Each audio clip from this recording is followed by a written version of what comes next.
the Ignite Healthcare Marketing Podcast. My name is Ashley Petrochenko.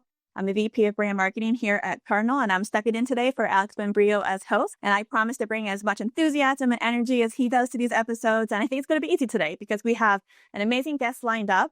Let me introduce you to Ben Whitaker, the Director of Digital Strategies, Marketing, and Communications at UofL Health. Ben, welcome to Ignite. Thank you for having me, Ashley. Appreciate it. Great. Well, to tee up the conversation before we dig into it, let's get a little bit of background and context on your experience and the work that you do at UofL Health. So I've been in digital strategy for 25 years, rooted in SEO strategy, multiple different industries from automotive to e-commerce to healthcare and beyond. And throughout all those journeys, the common denominator is people. It's connecting people with the products and services that they're looking for when they're actively seeking them. It's always been something that I've really enjoyed doing. Yeah, it's definitely the people. And, you see sometimes the thing like, oh, all these industries are so different. But no, it's people, and people have the same habits no matter what they're buying to a degree. So I'm really excited to kind of dig into your experience, how these other industries have influenced your work in healthcare. And especially the SEO piece, and that's going to be a big part of the conversation today. And a little bit about the patient journey, the digital front door, and the user experience to make sure that it's seamless and consumers are getting the care that they need. We're recording this now, it's December. We're on the cusp of 2026, just a few more weeks. So I think a big topic that is on everyone's mind right now is, what is the next big thing in healthcare marketing? Like, what are you most excited about? What are you looking forward to? Maybe you can share a little bit about that. I think that we're in an exciting time right now. AI is definitely the buzzword right now. Everybody's kind of looking to figure out, okay, how does it work? Can we use it? Is it going to protect patient health information? So there's a lot of buzz around that right now. And I think, though, it is also giving the opportunity for everybody to kind of evaluate where we are and then where the opportunities are ahead of us, and making sure that your foundation is solid so that we can, pivot and adjust to all these changes that are coming, because it's very rapid. And I've seen some folks embrace it very quickly,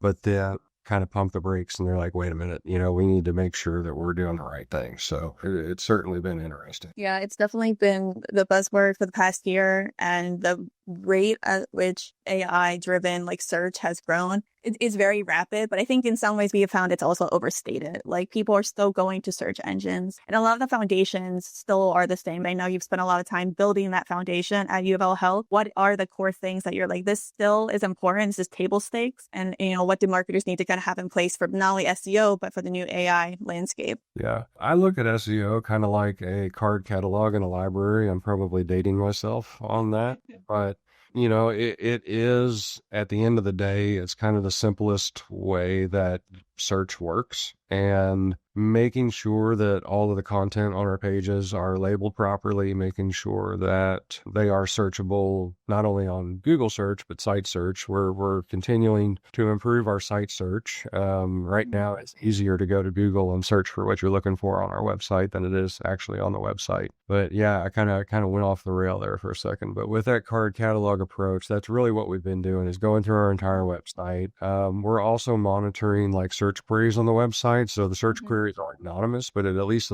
lets us know how people are searching, if it's long tail searches or if it's keyword searches. And then making sure, we will run through that search ourselves and say, okay, what pops up? Is this the right information? If not, then let's correct our site search so that people can find what they're looking for. Believe it or not, one of the things that I found when I first started tracking those search queries on the website was that cafeteria was our number 2 highest search term on the website. And at the end of the day, you think about it, from a healthcare mindset, you're thinking, heart care, cancer care, things like that. But at the end of the day, we are the region's only level 1 trauma center. And so we get patients from all over the state, all over the area. They're not familiar with the Louisville area. So they are looking for basic necessities like that. They may be staying with a loved one. They just want a cup of coffee, or they want, just to take a break and go get a sandwich. And so that gave us the opportunity to build a web page that was strictly dedicated to all of the food options, all of the amenities that we do have, near the hospital. And we're continuing to expand on that. My goal when I started was to turn the website into a useful tool. It's not just like a brochure. And so, we've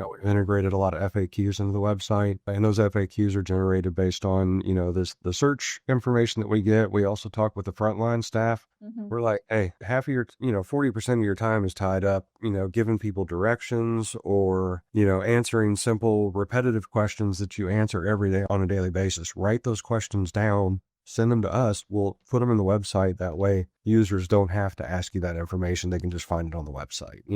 It's not going to take 100% of those queries because you're going to have people that just want to talk to a human, but I think it will significantly cut it in half. And on that, we also encourage our frontline staff, like when you're going to the office, or you're going to your facility, use Google Maps, use Waze, use Apple Maps. Let us know if there's an error. We have one location where the Google Maps is sending people to the back alley. That's not where they're supposed to be, and when we also learned that, a lot of patients do end up taking like Uber or, some sort of a ride share. If they're dropping patients off in the wrong location, it's not a good patient experience, and it's not fair to the patients either, especially if they are, mobile, handicapped, or whatever else where, it makes travel difficult. I think that's like such a, there's the real the patient experience extends not just digital, like the actual like real patient experience at the facility, at the practice hospital, but that also then influences the digital experience and how people find you. And if it's not easy to kind of get some of those answers, then they might choose another provider, they might choose another place because it's like this organization doesn't have the basic information that I need. Like, I don't know where I can park. I don't know how to get there. And it's confusing, and people will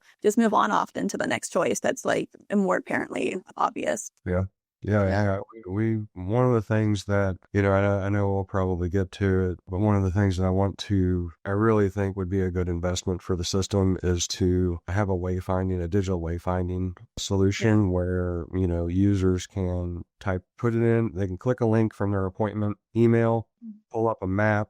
It'll give them driving directions from their doorstep. But once they arrive at the hospital, then it also gives the option to take a picture of where they park. It'll geotag their parking spot. And then from that point, give them step-by-step instructions on how to navigate the campus to get to their appointment. And it's kind of like we have the physical wayfinding type of solutions, but like digitally, you need wayfinding too. You get to like a homepage, and it's kind of like if you're not being like through Google search or AI discovery, like landing to where you need to be, like where do you go when you're on that homepage? And how are you kind of like helping build those like wayfind signals digitally? Is that something that you guys are working on?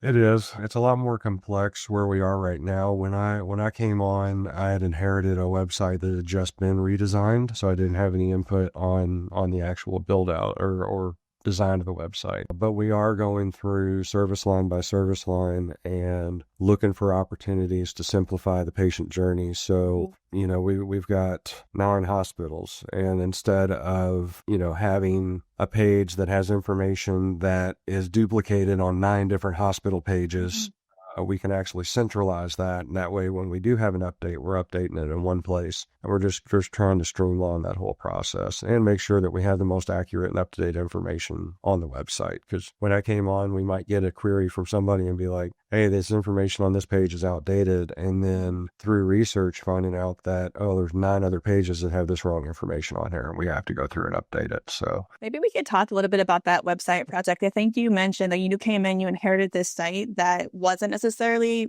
optimized for search. Is that right? Yeah, as part of the product or part of the package, I guess they had purchased, they had said, we'll do your SEO and all of that. And once I get in, I can take a look at a website and see within 3 seconds if it's actually got an SEO strategy to it. And so when I got into it, it was very obvious that wasn't the case. Nothing had really been done. And so the opportunity was great. So I trained my team on best practices. I showed them, this is not only the what we do, but why we do it and how we do it, because the how can be much more important than the what. Anybody can do anything, but if it's not done right or well or with strategy, then it's just a check in a box. It's like, oh yeah, we did that. So through that, within the first year, we saw a 74% increase in our organic search traffic. We are dominating the number one search positions on Google search for the majority of our service lines and things like that. So much that I got wind that a competitor hospital was actually looking to find an SEO expert uh, to work on that. But it ties back to how important a solid SEO strategy is. There's a lot of people, you go on LinkedIn and everybody's like, oh, SEO is dead and this is going to be the SEO killer and, whatever it is. I was part of that evolution of SEO. And, before the algorithm updates came out, I could get a website ranked number one on Google within 2 weeks or less, just through manipulating the search. And then, of course, the algorithm updates came out. They kind of penalized people for doing things like that. It wasn't necessarily black hat, but it wasn't, Plays the game in, yeah, that they've definitely taken care of over the years. Yeah, you figured out how to do it and made it work, and it worked. And so you did it. And so at that point, that time when the algorithm updates came out, I had over 400 clients that I was working with, and I had to go back and update all of their sites. And I was like, I'm not that again. And so I started looking for the common pillars of, okay, what does Google want? What do search engines want? Bing is still awful, but as long as you have that solid strategy that works with Google, most of the other search engines fall suit. And I believe AI is going to do the same thing. Is there something that you're looking at, like with AI particular, like this is a new layer to your SEO strategy and a new thing that you're trying to optimize for, or a ranking signal that you have on your radar right now? Yeah, with AI, you're going to see a lot more long tail searches with AI, people having conversations with AI. They're trying to talk through something. Maybe they have a medical issue, they got a diagnosis, and they're just trying to talk through it and figure out, like, what are my options? Because when you get a diagnosis, and you're speaking with a doctor, your brain's not really in the right place to process information. My family personally has had a lot of experience on the bedside of healthcare. And one of the things that we discovered is that it's always helpful to have somebody with you that can be a second ear and hear the things that you can't hear because you're trying to process what's being said. And so I think we're going to see a lot more of that conversational behavior. And so I believe AI search is going to be looking for answers to questions. So it's going to be important to have answers on the website. If it's in a blog, if it's in some sort of content piece on the website. We recently had something that we got a ton of traffic. Don't tell anybody, but we did an article on, what is a Charlie horse and how to treat it. And we got a metric ton of traffic from that because it is a common ailment. It's not something that's necessarily serious enough to have to go to the doctor for. And so people turn to the internet to look for that, to look for answers to that. And so it was helpful for one of our doctors to kind of chime in and, have our experts. We've got our university side of the healthcare organization and the research. So we do have a lot of knowledge on new techniques and new treatments and trials. We do have Collaborating with them a lot to produce content, to share their insights. That's something that you work closely with your medical staff. Yeah, nobody wants me telling them how to do medical stuff. I'll go Google it for them. That's the extent of most of my medical knowledge. But yeah, so we always prefer to have the experts. If you want to talk about SEO, come talk to me. You want to talk to you about stroke awareness, then we want to talk to one of our stroke experts. We found with one of the things that we're watching with how AI is changing the search is the need for those authentic voices, like featuring the actual medical staff, featuring the people on the front line, and building more of awareness around those, not their personality, but just like their authority. Like, this is the person who is giving this information. It's not just generic. There's actual person behind it, because people are just craving authentic, real content. They want to trust it. And I think, having a person behind it gives them that trust. Like, here is the provider, here's his point of view, his research, and to kind of give those signals to AI that this is credible, this is something that you can trust. Yeah, that's going to be really important. And it's a huge responsibility on the AI side of things, because the deep fakes and the misinformation that is flooding the internet right now through AI is really dangerous. And so it is going to be more and more important. And I think that people will connect more with local medical professionals rather than Dr. Smith in Colorado said this. Well, I don't know Dr. Smith, and nobody that I know knows Dr. Smith. So Mhm. I would rather talk to Dr. Jones, who my aunt or uncle went to and had a good experience. And then I can go online and see that, yes, they know exactly what they're talking about. I like the way that they talk. I like the way that they deliver things. And they can make that connection and choose their doctor. That's kind of like a great segue to like another signal that has always been important in healthcare is the review aspect. Like reviews have always been important. Like that is something that it's kind of been just like the foundational thing. We know we need to do reviews, but I think AI for that reason is like we actually want to hear from people. Like what do they think of this facility? Like reviews are mattering in a new way. Is that something that you've seen and like kind of you've been working on at UofL Health? Yeah, 1000%. We actually recently implemented a text message campaign to boost our Google reviews and not necessarily in our official way, but common across healthcare, no matter where you're at. Unhappy patients are much more likely to go leave a review on Google than happy patients. Yeah. We do patient surveys, Hmm. and the patient surveys were coming back glowing reviews, fantastic comments. And I'm like, why are we not telling this story? And so, it gave us opportunity to say, okay, let's move, not necessarily move some of the reviews, but let's see if we can get some positive Google reviews as well. And so before we started, we probably average about 200 reviews a month for the 3.5 star rating. Now that we've become proactive on that, we're actually seeing 1,500 reviews a month with a average 4.8 star rating. That's incredible. Like people just need that reminder. Like they're happy, but if they're not being asked, Reminder, and it's just like if you own a bakery, people love your bakery. They come back every single day, but never do they think about stopping and leaving a Google review unless you ask. And it's also, sometimes those Google reviews, like I noticed that AI was returning, like if you did say, I'm looking for a cardiologist, who's the best cardiologist near me? And we're talking to AI in that conversation. AI was pulling back a mix of Google reviews, but they were also pulling back a lot of health grades reviews. And back in the day, health grades had their SEO game on point. I mean, it was top of search every single time. Mhm. And so that was one of the other things that, okay, we're not just going to get Google reviews. We need to get health grade reviews too, because that's where AI is pulling a lot of that information from. So we're constantly mimicking patient behavior. I mean, at the end of the day, we're all patients. The doctors are patients. At some point, obviously they have more connections than the average person in regards to who they seek care with. But we try to walk that patient journey just to say, okay, if I'm looking for this, am I getting accurate information? Is it correct? I mean, I've used AI queries where I'm looking for like certain measurements, and it comes back in the metric system. I'm like, I'm American, why, my IP. Don't you know where I'm at? Yeah, and I'm like, I don't need meters and whatever. I need feet.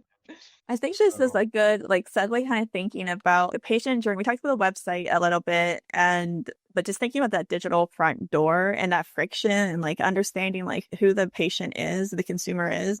Like what's the number one like friction point that you've seen and that you guys have been worked on to improve? friction point is it's every single time we want to run a campaign or we want to inform the public about a new offering that we have, a new technology or a new robot or whatever that we have at our facilities. The question always is who's going to answer the phone, who's going to be taking these email inquiries. Mhm. And we do have a call center, but I mean, me personally, when I'm trying to call my doctor's office and I get routed out to a call center, it's frustrating. I'm like, I just want to ask one simple question.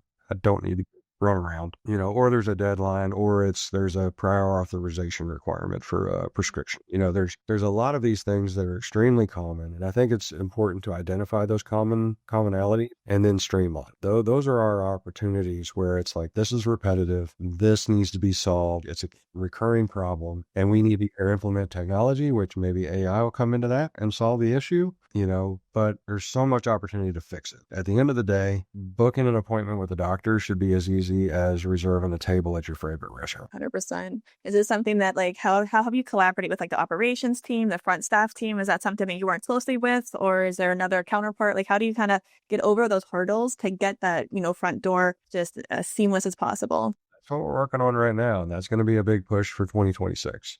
is breaking down those silos. Our organization is still fairly young. We were 5 years in. It was comprised of multiple healthcare systems. We're still operating on 2 different EHRs, which needs to be unified. So that adds some complexity to it. But conversations are starting to happen. And so we're reaching across the aisles. We're getting out of our silos. We're putting the right people in the room at the same time. I can't tell you how many times that we've gone to a class or a training. I'm like, wait a minute, you're on that team or you're on that team? I'm like, let's talk after this meeting. Let's get together. And so much gets accomplished with that 30 minutes of just putting the right people in the right room at the right time. And so we've been able to make major strides with that. And we're continuing to do that. We're building upon that momentum. Again, just taking time to pause. Hey, this is a common problem. Let's fix it real quick. Let's get the right people in the right room and come up with a solution. And we've got a high success rate on doing that. And people are getting energized about it and they're getting excited. And, the only way to go is up from here. We can just continue to make, when they say, how do you eat an elephant? One bite at a time. And that's what we're doing is we're taking bite-size improvements, but every day we're inching forward to a better experience for our patients. And we are looking at that full end-to-end journey. Not only do we want to acquire the patient, but we want them to have a good experience when they come in. We want them to leave, and then we want them to come back.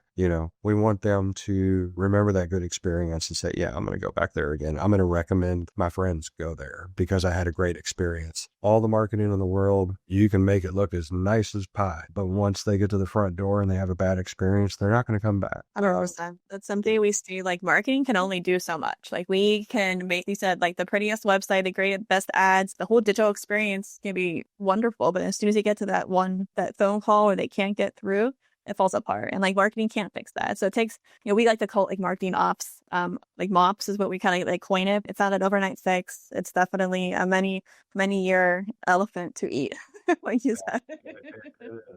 Looking ahead, a lot of people have website projects on their mind. They're trying to adapt to this new AI discover landscape, and how can they kind of prepare to make sure that they are building a new website, if they're building a new front door, what are the things that you've learned that you're this is the number one tip or thing that they really just need to be aware of and to kind of think about when they're looking ahead for a new website project? If you had a whiteboard on the wall, you put the patient in the middle, and two primary things that people are going to utilize your website for is purpose or intent and information. It should be a mixture of both, but they shouldn't have to hunt through 16 clicks and 15 pages of information to be able to find the call to action to get what they need. I've worked with agencies in the past where they're all about predictive, basically through cookies, and if somebody comes to the website and they're 3 months pregnant, then they come back to the website 6 months from now, then we can show them relevant content for somebody that's 6 months along in their pregnancy versus 3 months. So it'd be more relevant content. And it's quit trying to play the mind game and figure all that stuff out. Just make your website easy to navigate. So they can pick the direction, like you said, find the right signals, the right wayfinding to get to where they need to be. Personalization is what they call it. Yeah. Oh, yeah. So that the personalization, it's just make the navigation easy, make it make sense. Not everybody thinks the same way in that categorical sense. So, a top menu may not make the most sense, but maybe you can drop a button down at the bottom. Do you do UX testing or anything like that to kind of understand the primary ways that people think? Yeah, there's definitely variations, but do you do any kind of testing like that to kind of see how people think about information or how to structure a site, keywords, things like that?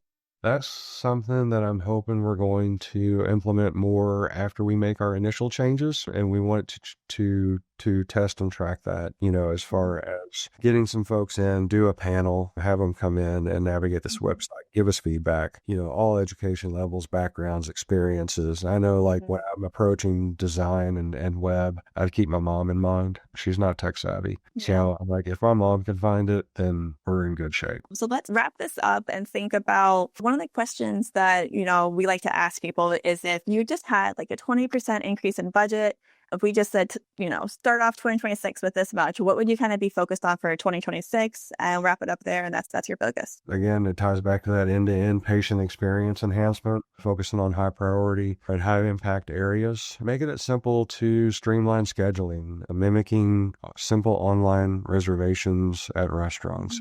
It's got to be that easy. And that's what people are coming to expect. That's what they're accustomed to. And I do think that healthcare is going to have to take a retail-minded approach or an e-commerce-minded approach to the way that we serve patients moving forward, because retail and e-commerce is training people how to use the internet, how to use search, how to find things, how to find information, how to book appointments, how to book hotel rooms. It's all along those same lines. And so we got to get on board, and we got to get up to the speed, and with that, going back to the digital wayfinding, that would be a big one, because we do have a big downtown campus. It's constantly changing with construction, road closures, everything else. So the easier that we can help patients navigate that, we're going to reduce missed appointments. We're going to reduce frustrated patients. And also, it's one of those things. At the end of the day, you think about it, somebody that's been waiting 3 months to get to see a specialist, and then missed the appointment because they couldn't figure out how to get there. That's delaying care, and it's not fair to the patient. It's not fair to the resources, to the healthcare system. And those are the types of things I think that we have to find solutions for. I love it. That is, keeping the patient at the center of everything that you do, making sure that they have that access digitally, in person, working with the operational teams to make it a reality. It's not easy. Marketing can't do it alone, but it's so important. Ben, this has been great. This is such a great conversation. I really thank you for joining Ignite. If listeners want to connect with you, where can they find you? They can find me, just go to benwhitaker.com. It'll forward to my LinkedIn page. Happy to connect on there, and I appreciate the opportunity to speak with you. Thanks, Ben.